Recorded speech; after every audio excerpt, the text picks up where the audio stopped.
Chief Garcia, and I'm going to be talking to you about the Department of Defense Form 1348 TAC 1 Alpha, more commonly known as the GD Form 1348, as well as some of the basics about military standard requisitioning and issuing procedures, MILSTRIP.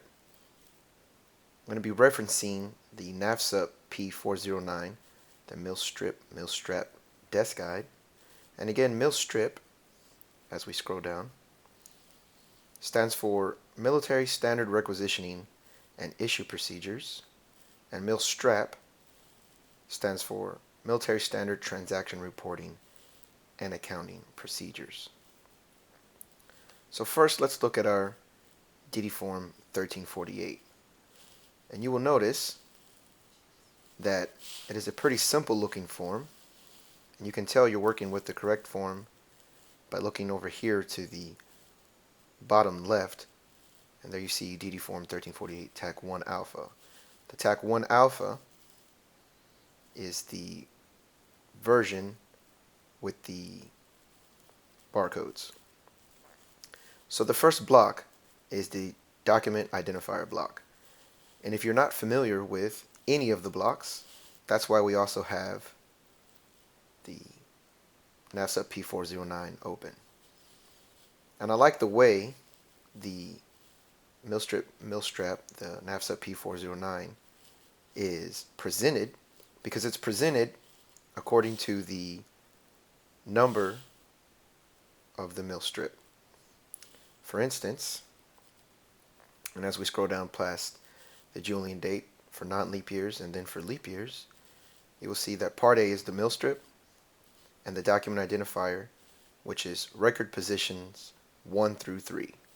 And if you look back at our 1348, you will see document identifier, record positions 1 through 3. So we're going to use these two screens together because they're going to help us understand what we're doing. And again, let's go back to the P409, and you will notice document identifier is our first three positions. So first we need to figure out what it is we're doing with this 1348. And a lot of times when you're ordering material, it's normally going to be A01 or A0A. So Alpha 01 or Alpha 0 Alpha. So what is the difference between Alpha 01 and Alpha 0 Alpha? Well, let's look. And as we scroll down, we'll see some of the different positions here. And a lot of people say mistakenly AOA or AO1. Now, an AO1 is an Aviation Ordnanceman First Class. An A01 is a document identifier. You will see the difference between the letters and the zeros. So, an A0A requisition, domestic shipment with the NSN, A01 overseas shipment. So if you're import in Norfolk, Virginia, San Diego, wherever your home port is, if it's a domestic shipment within the United States of America, it's going to be A0A. When you go overseas on deployment, on a ship or with your squadron or unit, and you're no longer in your home port, when you're overseas, you're going to use A01. So that's how we fill out the first three positions here of the 1348. Your routing identifier. Okay, where's it coming from? And that depends on what your standard routing identifier is for your command. Meaning, where you're trying to get this material from. And so we see the different document identifiers. You have your A and your B series. And that's going to go in alphabetical and then numerical order. Let's talk about routing identifiers. So we know that the document identifier was the first three positions of the 1348. 1, 2, 3. And now we see 4, 5, and 6 are the next positions up. So routing identifier code is a 3-digit code used to represent the address of the recipient of the document. Here's some standard routing identifier codes. Depending on where I'm ordering my material from, you're going to use one of these codes. And we're in the Navy, so we're going to use Navy codes. If you're in the Army, you would use Army codes. Some common ones are listed here. November Uniform Zulu for people in Washington State. November Zulu for people stationed in Norfolk. And then you will see some of the Sierra codes, which is your Defense Logistics Agency, DLA. These are some standard routing identifier codes. And continue Department of Defense, Marines, Air Force, Coast Guard as listed. And now we're going to have our median status code and record position number 7. So once we filled out a document identifier and who we're trying to get the material from, median status code. Median status code is how you want to receive your status. And you can see it here in the 4009. Unit of issue. Pretty easy to figure out. And here's some common median status codes. Alpha being the most common. I'm not going to go over each code because I'm very confident in your ability to read through the NAFSA P409. So our unit of issue. Let's look at that. That comes next. So we're going to go skipping on our MILSTRIP all the way to record position 23. So we want to go down to unit of issue, which is our record position 23, and you'll see your stock number is your 8 through 22. And we're going to talk about stock number in a minute, because the way the 1348 1 alpha works, your stock number is down here with the barcodes, or in the barcode section. This is your barcode section. Let's talk about unit of issue. Now, unit of issue should be a fairly simple thing to talk about or understand. However, you can mess a lot of stuff up if you get it wrong. You want to make sure that you get your unit of issue correct. Funny story that I usually have when it comes to unit of issue is one of my sailors that was working for me decided to order a drum, and you will see the code for drum is Delta Romeo. He ordered a drum when in fact he only needed a gallon. So you see the difference between a gallon and a drum is an enormous amount of material, and a drum did not fit in our storeroom. We had to offload it. It was a bad day. Remember the difference between each 100,000, because if you only need 15 of something and they come in packs of 100, well, you don't want to order 1,500 because you're going to get a lot more than you need. So again, remember, Hotel Delta is 100. The most common one you're going to see is Echo Alpha, which is each. But you will see listed here in the 409, there's lots of different types of unit of issues. Foot, again, if something comes in a 6-foot section, you don't order 1. If it comes by foot, you want to order 6. Pair, pint, packet, lots of different types. BT is for bottle. How big is that bottle? You're going to have to go into FedLog or WebFliss and see how big the bottle is and what it actually is contained in what you're ordering. So unit of issue, simple but very important. Quantity, very self-explanatory, or should be. It's positions 25 through 29. And if you're only ordering 1 each of something, you would put Echo Alpha, and then you would put 00001. So you have lots of possible positions here, but if you're not going to use all of them, don't just put a 1. You want to put zeros leading up to the number that you're going to fill out. Okay, now we're going to skip ahead to record position 45. Not too far away, which is our supplementary address, beginning from 45, going all the way to 50. So, service code, what does that mean? Most shore facilities are going to use the service code November. Most ships on the West Coast are going to use Romeo. Most ships on the East Coast are going to use Victor. So, supplementary address, if you're trying to send your status or if you're trying to send the material to a supplementary address, you're going to use supplementary address. Now, why do we use this in hazmat?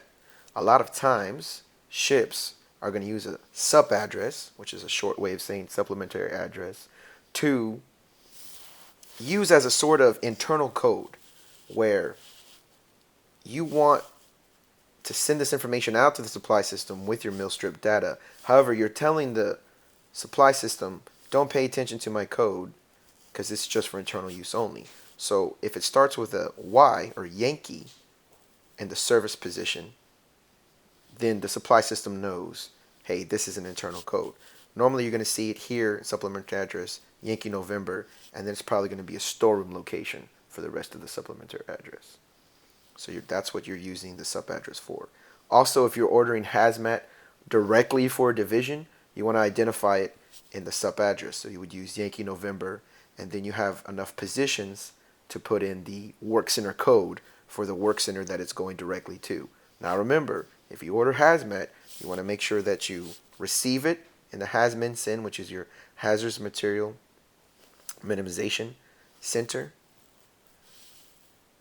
And then you want to record it in your supply system, and you want to record it in your hazmat recording system, and then you can turn it over to the division that order it. But an example would be Yankee November, and then let's say the engineman order it. So that would be Echo Alpha 01. That's your work center code. Okay. Now let's go to signal code, which is record position 51. Signal code. You want it to ship to the requisitioner. Normally you're going to use code alpha, but here's some of the others as listed. Fund code. That's how you're going to pay for it. On ships and squadrons, they have different fund codes to account for what type of money is being spent for different types of material. Fund code is going to be up to your type commander, your ISIC, even to your unit. Some standard fund codes that we use on small ships begin with Sierra. Bigger ships use Delta. West Coast ships use other fund codes. The second position is usually the similar one that everybody has in common. For example, you have D3, DR, DC. On surface ships on the East Coast, you have SR, SC, S3. So that's your fund code. Now let's look at distribution, which is the next codes. And here we see fund code. Again, you can refer to the NAVSUP Papa TAC 485, Volume 2, Appendix 30 for fund codes. Distribution 54 through 56, dual purpose. You can enter that code there. Here's some distribution codes as listed.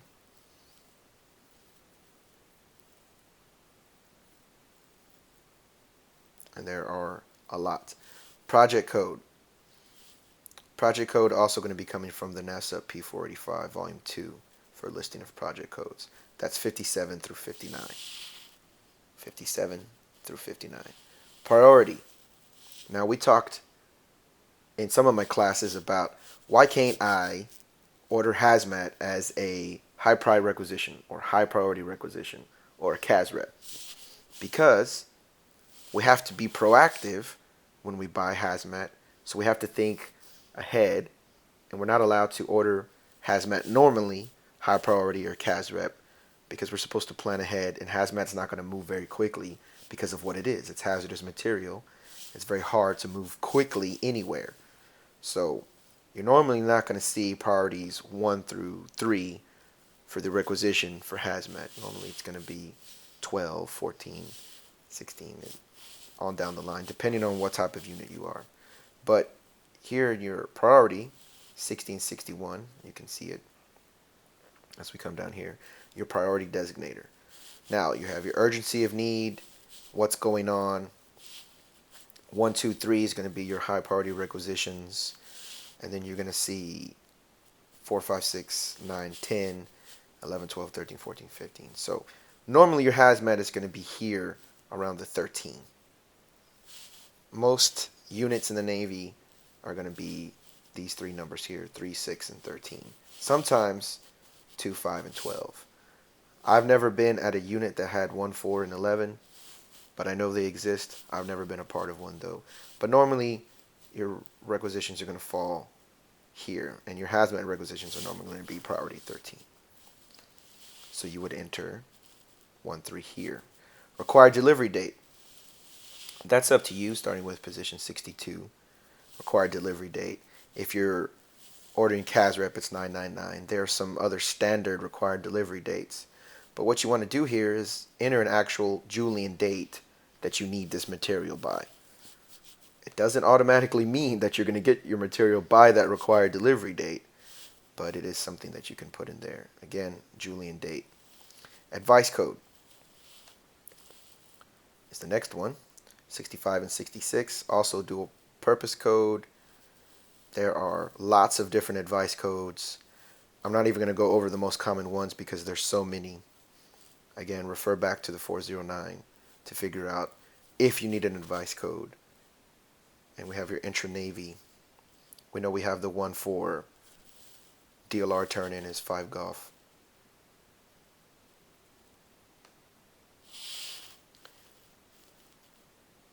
Now we have our routing identifier 67, 68, 69. So let's go down to that. And there's lots of advice codes. So as I'm scrolling through the advice codes, hopefully you're not getting dizzy as all these advice codes fly before your eyes. And there are a lot of advice codes.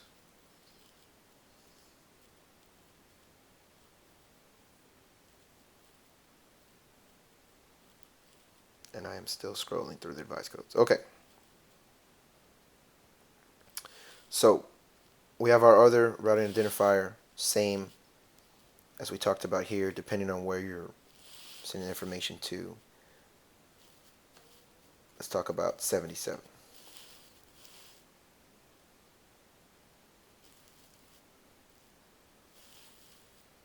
In this case, you have your mode of shipment.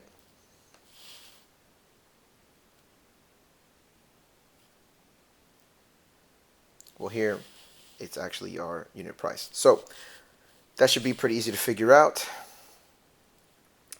We have dollars and cents. So as you're entering this information in these record positions here, the last two positions are going to be cents. Everything else is going to be dollars, and you can see it marked here, dollars and cents. Total price. Your ship from, ship to, there's also using your routing identifier codes marked for. Some other information that you want to put in here. Item nomenclature, pretty easy to figure out. That's the name of the item. And then received by and date received. These are other important information. Document number goes here. Now, there's lots of different types of document numbers, and we talked about the service code for ships. So a West Coast ship would start with R, an East Coast ship would start with V, and most shore sites are going to start with November. Let's use one of my old ships, Victor 21247, which is USS Theodore Roosevelt. So that's going to be the beginning of my document number, Victor 21247. Now I don't want to put dashes in here, because if I put a dash and I go to the next screen, when this becomes a barcode, it's going to include that dash in the barcode. So you want to leave the dashes out, even though you see them a lot in document numbers. But the first part of your document number is going to begin with your service code and then your UIC, unit identification code. The entire code combined is called your DODAC. I forget exactly what DODAC stands for, but it's Department of Defense Acquisition Advice Code, something like that. But that was what the rest of the services call it. In the Navy, we call it our UIC. In this case, Theodore Roosevelt 21247. Now you're going to use your Julian date. Julian date in a document number is going to start with the last number of the year. I'm recording this in 2015, so we're going to use 5. And then it's the number day from the year. The first day of 2015 is 001, and the last day is going to be 365. And a leap year, it's going to be 366. So let's just call today the first day of 2015, And let's say it's January 1st, 2015. So that's going to be 5001. Again, Julian date. Calendar is provided to you at the beginning, or almost at the beginning, of the NAVSUP P409. And here's perpetual, and here's leap year. Very easy to figure out. You take the day that it is. So let's say it's June. Let's say it's June 11th. And you draw the lines together and you see the date it is. Today, if today was June 11th, would be 5193 day. But let's just say it's 5001, which would be January 1st, 2015. And then the last part of the document number is up to you. It's the serial number. A lot of times what we do, we want to distinguish hazardous material from any other type of material. So we don't want to use codes like S1 or S9. You see that sometimes. A better code would be Hotel Echo or Hotel Mike for hazardous material. You should have a distinguished separate code that you use for hazmat requisitions. That way you know, even if I have something up here in the sub address, because remember we have your Yankee November, and then we're ordering this for EA01. So that's in our sub address, Yankee November 01. I don't want to put here Echo Alpha, and then the last part is the serial number, the 01 through 99. Some people even 00 through 99. I don't want to do that, because if I do that, there's a possibility, Echo Alpha, someone's going to read that and give it straight to engineering, and it's not going to go to Hazmat first, or the Hazardous Material Minimization Centers. You want to go to Hazmat first. So normally you want to use a Hazmat distinct document number. So that's going to be your document number. National stock number, 13 digits long. The first 4 digits, again, don't put dashes when you enter any numbers. First 4 digits is your federal supply classification, followed by your country identification number, which in the United States is 0001. So you're going to see a lot of 0001s. And then it's just going to be another number after that. Okay, so there's your national stock number.